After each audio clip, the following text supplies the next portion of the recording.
I'm going to present physicochemical analysis in pigments, and especially in searches in rocks. This is according to my position in University of West Attica. I'm the director of the Non-Destructive Research Laboratory.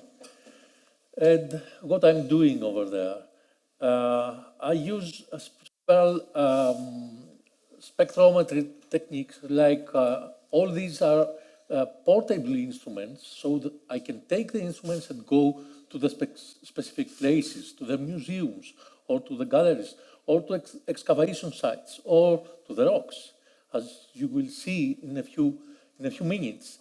And what I'm going to present you today, I think you love colors, and I'm going to show you how you can identify the colors in the rocks, and not only the rocks, and especially to churches. And we analyze pigments using these non-destructive techniques. And we have to see a lot of things about pigments.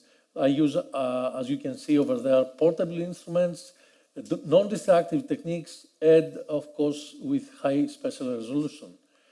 All these are in situ measurements to the museums or to the monuments.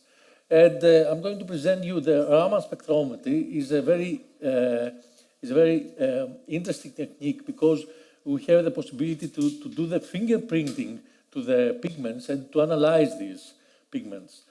We are going to send then a very interesting report for the conservation, for the authentication, the dating, the historical context, and also we can identify a lot of kind of materials. So we are going to see manuscripts, archaeology, paintings, maps, stamps, etc.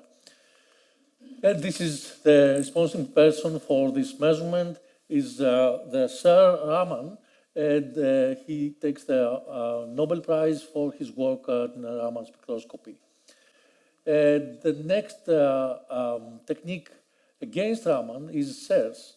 It's very, very interesting technique. We use SERS just for a few years, and we have a lot of interesting results for art, biology, chemistry, etc. Why we use Raman spectroscopy? We use Raman spectroscopy in order to see the variation. You can see over there the variation of the material, of the exact material. You can use Raman spectroscopy to see how can see this different kind of variation, because when light hits a sample, then it starts to see how different variations you can see over there. And when we can measure this variation, we can identify the exactly material, kind of material. You can see there that we can use Spectrum-Stokes Raman spectrometry, because the anti-Stokes is absolutely mirrors. And we use, you are going to see a lot of these graphs. It's Raman spectroscopy graphs, but also we use other techniques like infrared spectroscopy or X-ray fluorescence spectroscopy, and this near-infrared spectroscopy, in order to identify all these kind of materials. And of course, it's a little difficult instrument, but now we have portable instruments with very good resolution, and we can take this instrument and go to the excavation site or to a museum. Of course, it's very, very difficult when you ask a museum, okay, you can send me the artifact to the lab. I can measure inside my lab, but it's better for them not to pay a lot of money for the insurance of these different artifacts, but it's better for them to take these instruments and go there. It's very simple that. So I use portable instruments to go to the monuments, and you can see over there how high is the number of papers using these instruments. This is my Raman spectrometer.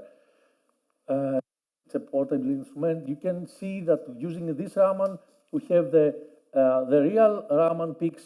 This is the blue one against fluorescence, which is the red one.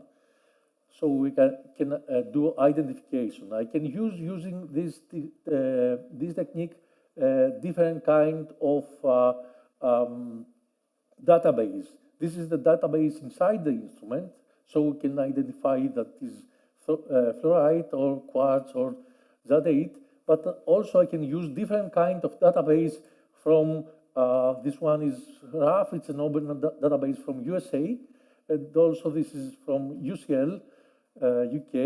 There are different kind of database, especially for pigments. This is azurite pigment. It's with a blue color, and this is the specific graph. So we can use all these databases. This is another interesting database coming from Italy. It's very new one. You can see different colors and different kind of pigments for each color. And you can see also the pigment checker for free database XRF, and also for another pigment, different kinds of Raman spectroscopy measurements in different laser. Another database from IRAG, we can use this for different kind of materials, let's say for pigments or ceramics or glasses or something interesting. And you can see over there the graph with the different kind of pigments. And this is the old monastery of Taxiarchis Agialia, which is called Paleomonastero. We studied frescoes and pigments inside frescoes to this monastery. Is up to 550 meters. And the old monastery of the Taxiarchis of Agialia was founded to the late of 14th century up to the beginning of 15th century. Is in area of the Patra. Patra is a city on south and west, about 200 kilometers from Athens. So in this study, we are going to show you the results of the non-destructive physico-chemical analysis of the old monastery of Taxiarchis Agialia, which is built in the rock. There are 4 different temples. The first temple in Catholicon, and the other temples, all these are Byzantine wall paintings. And you can see over there the stairs, and you can go upstairs. Another point of view, another picture of this monastery. We did a lot of measurements to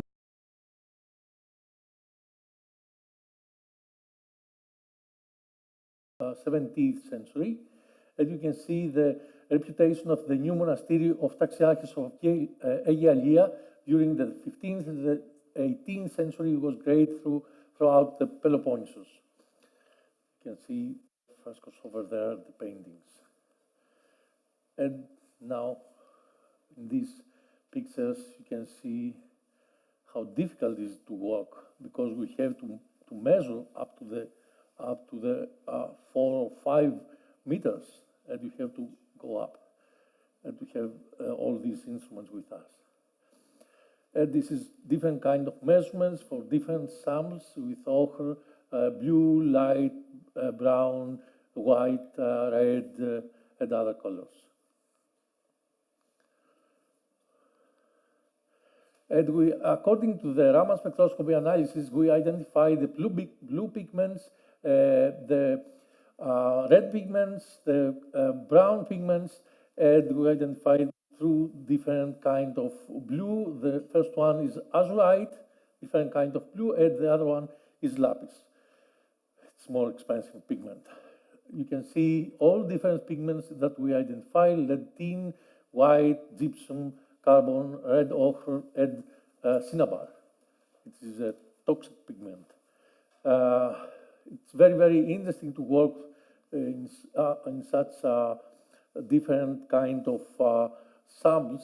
You can see over there that we worked in the Egyptian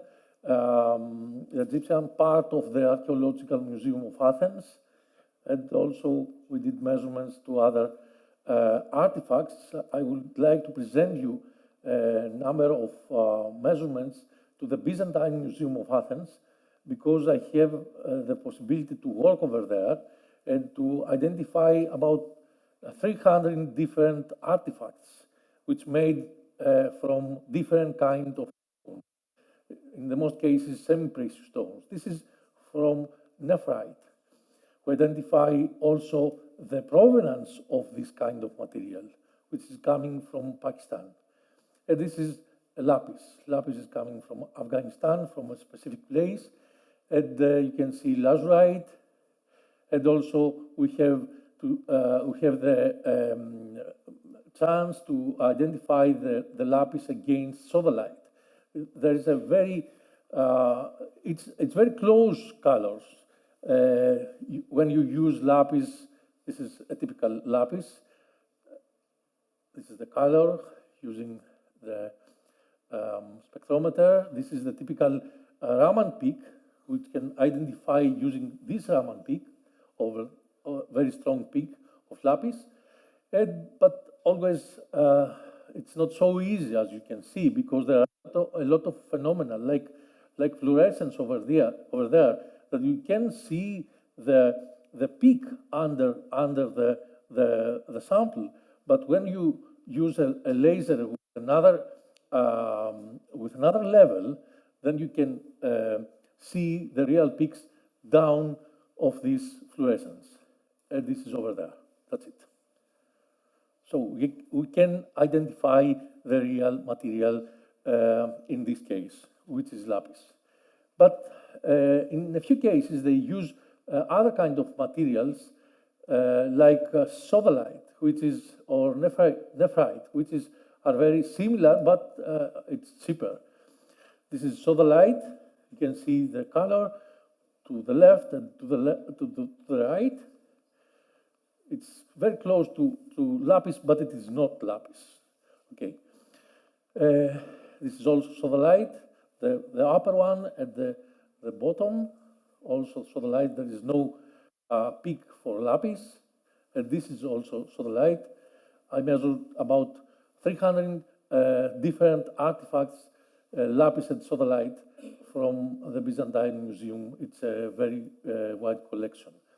Also, another very interesting question is how to identify nephrite and jadeite. These are different kind of materials, but they have also the same color. This is, you can see over there the nephrite on the left. There is very strong peak. You can see the peak, but there is no peak over there for jadeite. So when we started the measurements, you can see over there the real peak of nephrite. But you can see that we have the possibility to find the provenance of this kind of material. Not only that it is nephrite, but it is also nephrite from Umagan. It's a special place in Afghanistan. This is also nephrite. And you can see another sample, another artifact, which is jadeite, but something from the Umagan. It's a place also in Afghanistan, but we found something different. This is a typical peak for jadeite, but there is another peak over there. And this is the typical Raman spectrum for this place. Okay, and what's that? This is a typical cup to serve something, let's say a drink. And this is something organic over there. And we did measurements to the other area. This is the same material, and we didn't find this peak. Okay, this is organic material because they serve it. Okay, but it's the same kind of material in the other area. This is also jadeite. You can see that the spectrum, the database of the spectrum, find this kind of material, which is very interesting material. It is very also expensive material, and we can find also the provenance of this kind of material, not only the identification. You can see something very beautiful. It's a very beautiful artifact from China. this is something like a B over there, and we define the spectrum. You can use Raman spectroscopy also for dating, and we have a lot of work to this area. And also this year we presented our results in Raman spectroscopy in art Raman spectroscopy in Parma in Italy. A lot of work to this area, and this is a part of my research work in Egyptian collection. You know, in Athens, especially in the National Archaeological Museum, there is the fourth biggest collection of Egyptians in the world. Another work, this is another interesting work.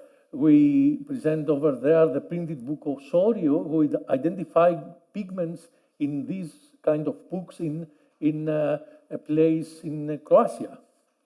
So I went over there, I did the measurements, and we identified the pigments to this special book, which is printed in 16th century in Germany. And this is the part of the work in the rocks which I presented previous. It was a very interesting point of view of the archaeologists. They said they have an info that inside the eyes of the Christ and the Maria, that it is possible to see a blue color, and we found it. We did the measurements and we found the blue pigments to the eyes. Okay, that's also very, very interesting. And this is another work to the Byzantine church to Monemvasia. It's a very beautiful rock. I will give you a few. Yeah, it's very, very beautiful. It's the Hagia Sophia in Monemvasia. Monemvasia, yes. This is inside the church. You can see different kinds of pigments: black, yellow, white, blue, red, and green. We identified these different pigments in this church, and this is the kind of, let's say, it's how the painter have used the pigments, and this is the real pigments. How can you use the pigments to these paintings? Now we have started to write a proposal because, you know, 2018 is a year which the European Union decided that it's the year for cultural heritage. So we have the possibility to submit a proposal with other universities and also with cities, municipalities, etc. And we are going to submit something like that, a very interesting proposal, especially for the church. Churches in the rocks, and to see how beautiful is this monument. And we have a very good collaboration with two different cities in Greece. The first one is in Patra. They give us the chance to work in these different churches, like Panagia Tripiti in Aigio, the old monastery of Agia Lavra, also very close to Patra, and the same chapel, Haydn School, Agios Dimitrios Bada. Three different kinds of churches to the rocks. And this should be a part of the common proposal. It's very interesting work, I think. This is the Panagia Tripiti in the temple of Zodochos Pigis, which is developed on the rock on 2 floors. This is the first and the second floor. You can see mural painting in the cave temple in sanctuary. And the second floor with the pathology map, the design printing, and the conservation status. So when you are trying to describe a monument, several different kinds of scientists have to work on it. I mean, archaeologists, geologists, architecture, topography, technology, etc., would like to present, any of them would like to share or to describe one point of view. But if you want to describe and to present the best view of this monument, it is necessary to have all these different kinds of views to use it. This is the second floor of this. At the old monastery of Paleomonasterio Agias Lavras, I presented a few results from our previous work over there. And the old monastery of Paleomonasterio in Agia Lavra, also in the rock.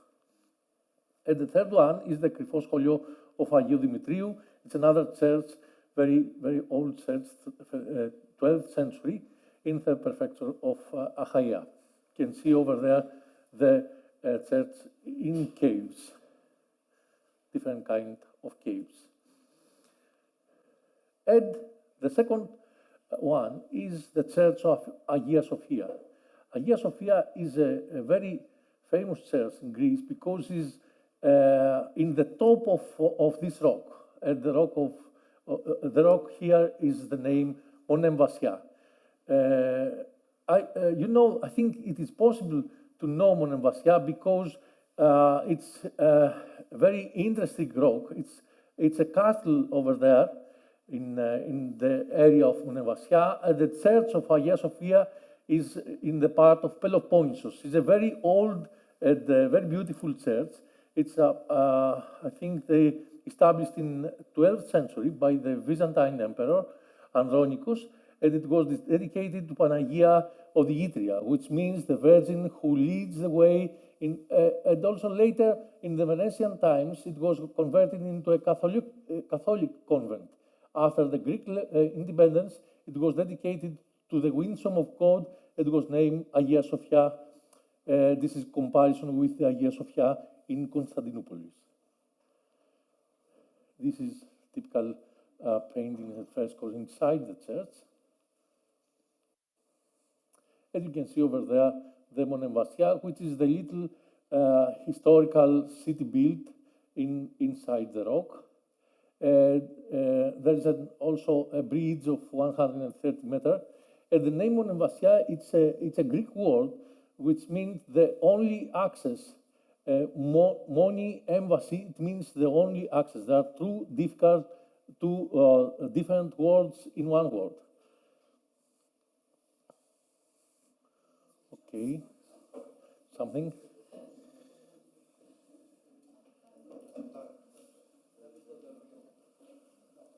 Yes.